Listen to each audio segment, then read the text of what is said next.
Consciência Social na área, e hoje com o professor Doacir Quadros, doutor em Sociologia pela Universidade Federal do Paraná, professor do mestrado em Direito da Uninter, e hoje ele veio aqui para falar um pouco sobre mídia e política. Tudo bem, professor? Olá, tudo bom? Agora eu pergunto, se a mídia ela pode ser também um ator político, interferir na arena política, como isso acontece? Sim, Thiago, certamente há de se dizer que hoje a mídia é um dos atores políticos mais influentes, no campo da política. Aí por diversos fatores, eu enumero basicamente dois, que dentro de uma perspectiva de uma democracia, é dizer que para nós tomarmos uma decisão precisamos de informação. E qual é o nosso grande nicho, não único, mas nicho informativo, é a mídia. É dizer que hoje, particularmente, 90% das informações que nós recebemos e também 90% das informações que nós usamos para nos orientar são frutos da mídia, Então aí já mostra o impacto da influência da mídia naquilo que nós podemos dizer ou naquilo que nós podemos sentir e também naquilo que nós podemos pensar. Então a mídia tem um impacto muito forte e exclusivamente no campo da política, a mídia ela tem, ao meu ver, duas fortes interferências. Uma é na própria agenda, na pauta, o que se deve se discutir nos assuntos sobre política, é a própria mídia que vai pautar justamente esses assuntos, é a própria mídia que vai dizer quais são os assuntos que devem ser pensados. E um segundo ponto é que, para a política se fazer presente na sociedade, chegar até você, internauta, essa política ela tem que passar pela mídia, Ela tem que estar à disposição de ser visível pela mídia. Então é dizer que o partido político, o governante, ele precisa da mídia para chegar até nós em nossa casa. Até porque na democracia de massa, principalmente democracias de massas grandes, como o caso do Brasil, dos Estados Unidos, na maioria dos casos nós não conhecemos pessoalmente o nosso candidato, aquele que vai nos representar. Então os meios de comunicação de massa eles fazem como o Uber faz com os motoristas, eles intermediam, por assim dizer, essa negociação. Seria mais ou menos isso. Exatamente. É dizer que o nosso contato com os nossos representantes se dá sobretudo via mídia, seja jornal impresso, seja televisão. Dentro de uma perspectiva de massa, a televisão ela está presente em 95% dos domicílios brasileiros, e atualmente a internet. A internet ela está se expandindo certamente, e que também nós estamos tendo contato com os nossos representantes, com as autoridades políticas, enfim, via mídias sociais. Regularização da mídia, qual que é a sua opinião sobre esse tema? É um tema que já vem se arrastando, Thiago, desde aí da virada do século XX para o século XXI, é um dos temas da pauta, da reforma política. De fato, ao meu ver, é interessante repensarmos essa possibilidade da regulação das mídias. É óbvio que aí tem que se levar em conta muito a característica da nossa cultura midiática, da nossa cultura do nosso jornalismo. Porque se for observar, no caso específico do Brasil, grande parte dos meios de comunicação, seja impresso, televisivo, como também a internet, pertence a pequenos grupos, a pequenas famílias. E isso, de certa forma, pode se colocar como sendo um instrumento político nas mãos dessas famílias. Até dentro dessa perspectiva que há pouco comentei. Se para nos informar nós precisamos das informações que são disponibilizadas pela mídia, então é dizer que os detentores das mídias, eles têm sim um poder muito grande em suas mãos, no sentido de fazer a população pensar sobre aquilo que eles querem que a população pense. Um ponto agora, nos Estados Unidos fica muito evidente o posicionamento de alguns jornais. O New York Times é um jornal pró-democrata, o Washington Post um jornal pró-republicano. E na sua opinião, pensando na mídia brasileira, ela poderia tomar partido, assim como faz os americanos? Estudos mostram, Thiago, que a mídia toma partido.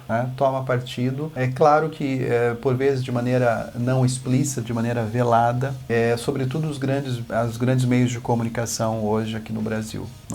Então é possível sim, identificar que eles tomam partido, seja numa campanha eleitoral, seja numa campanha política, enfim. Agora, é claro, o que nós temos que pensar dentro de uma perspectiva de de comportamento da mídia, que determinados, por exemplo, jornais impressos no Brasil, o caso da Folha, do Estadão, eles, no próprio editorial, eles já se colocam, né, de maneira muito bem clara, né?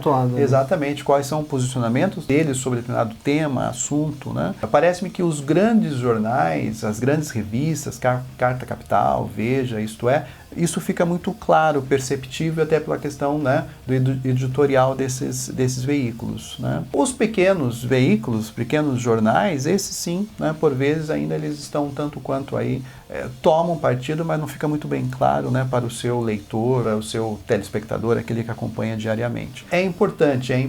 Agora, eu sempre chamo a atenção, o jornalista deve sim tomar um posicionamento, né, num momento específico, naquilo que é permitido a ele dar a sua opinião, mas o que deve estar sempre pautando é a objetividade da informação. Nesse cenário de objetividade, a pergunta que fica é: a imprensa no Brasil, ela seria plural, na sua opinião? Veja, com o desenvolvimento da internet, que hoje nós sabemos que no Brasil avançou muito, parece-me que houve, né, um avanço nesse sentido da pluralidade. Eu não digo que, por exemplo, os jornais impressos, os grandes jornais, né, as grandes emissoras de televisão, elas se colocam como sendo plural. Não. Mas a internet, sim, a internet ela avançou de tal forma, por vezes, que se coloca como sendo um canal de pressão de grupos que estão sendo silenciados por essas grandes mídias. Esses grupos eles podem se movimentar pela internet, pelas mídias sociais e pressionar justamente essas grandes emissoras, esses grandes jornais sobre suas demandas, fazendo que, de fato, eles tenham que divulgar o assunto, né? Tenham que fazer a cobertura do assunto. Até quem está assistindo a gente do outro lado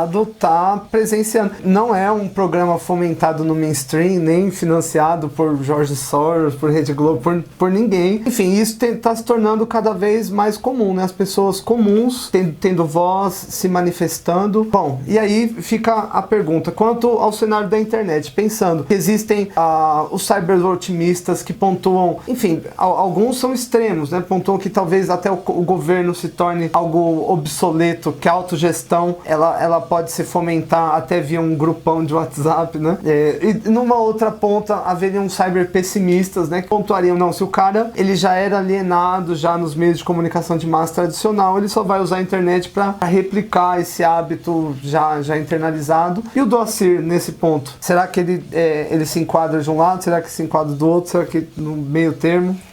Nem tanto ao céu, nem tanto à terra, né? Pronto. Pensarmos justamente numa questão, numa perspectiva mais moderada, né? Ou seria aquele um cyber, né, não tanto otimista, não tão pessimista, mas moderado, identificando os pontos positivos da internet, né, no desenvolvimento da internet, não só em restrito à questão da perspectiva política, né, mas na questão da própria sociedade. Então, a internet ela traz justamente avanços, ao mesmo tempo também traz, ao meu ver, alguns problemas. Para tanto, eu enumero aqui, né, no caso, o aspecto positivo é dizer que a internet ela permite o aumento do número de maneira quantitativa de informações. Isso se coloca como sendo positivo. Também a internet não só aumenta a quantidade de informações, mas ela também viabiliza-se como sendo mais um canal para grupos ou mesmo um indivíduo defender suas demandas, seus interesses. Então, parece-me que aí já tem dois aspectos extremamente importantes que vai ao encontro da democracia. Quanto ao aspecto negativo, a internet ela pode justamente contribuir para aquilo que nós estamos acompanhando, né? Que esses grupos se fechem em si mesmos. Eles não estejam abertos a outros temas ou a outras possibilidades de se discutir determinados temas, né? Então, quando você tem lá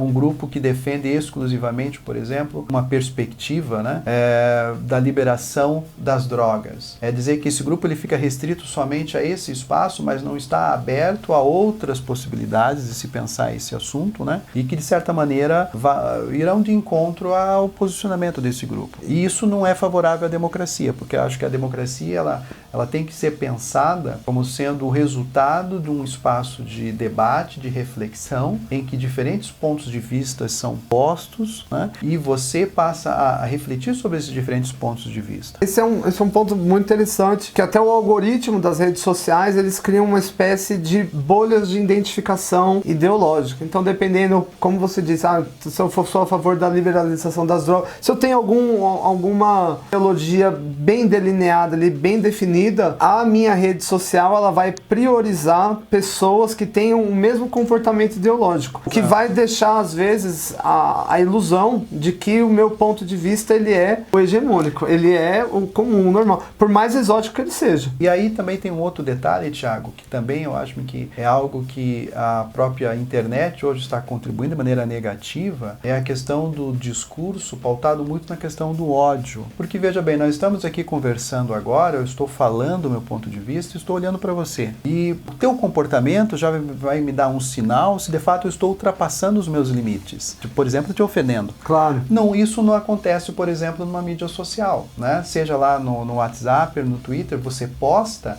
e você não está vendo para quem você está postando. Às vezes você está utilizando palavras rudes, palavras muito pesadas, ao mesmo tempo, e essa pessoa do outro lado, né, você não está vendo o comportamento dela. Então parece-me que o discurso também hoje, que nós conhecemos como discurso de ódio, está sendo favorecido, né, por esse canal, né, por essa forma de interação que a internet propõe. E uma vez que você posta, esse teu discurso ele pode justamente proliferar, né, ser difundido para outras pessoas que fogem justamente desse meio. Então parece-me que aí temos perspectivas positivas e também ao mesmo tempo, né, extremamente realistas em relação à internet, mas que eu sempre chamo a atenção, né? Não vamos jogar a criança com a água do banho. Eu acho que a internet ela veio para ficar, ela é extremamente importante, né, para o nosso desenvolvimento não só intelectual, pessoal, como também social, e que nós temos que saber utilizar justamente esse instrumento. Eu sou da mesma opinião. Eu acho que a internet ela é como uma espécie de um novo membro que tá surgindo. Ele é meio convulsionado, a gente não sabe meio como usar, mas quando a gente aprender, a gente vai longe com tudo isso. Bom, bate-bola. É um lugar do mundo que você gostaria muito de conhecer. Coimbra, em Portugal. Ah, lindo, hein? Inclusive, um amigo meu, o Geraldo, que ele deve estar assistindo, ele disse que já ficou na cadeinha da Universidade de Coimbra. Acredito que eles têm uma espécie de uma cadeia para os estudantes, né?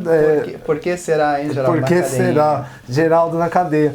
Uma paixão. Edna Weber. Ah, pronto, fez bem. Essa a gente não tinha nem não tinha nem combinado. Uma inspiração intelectual. Inspiração intelectual? Olha, Thiago, inspiração intelectual, essa você... Essa é difícil. Essa é difícil. Sim, né? Como se diz no interior, é abraçar, agarrar sem abraçar antes. Pois é, olha, eu mesmo. Ah, modesto, gostei.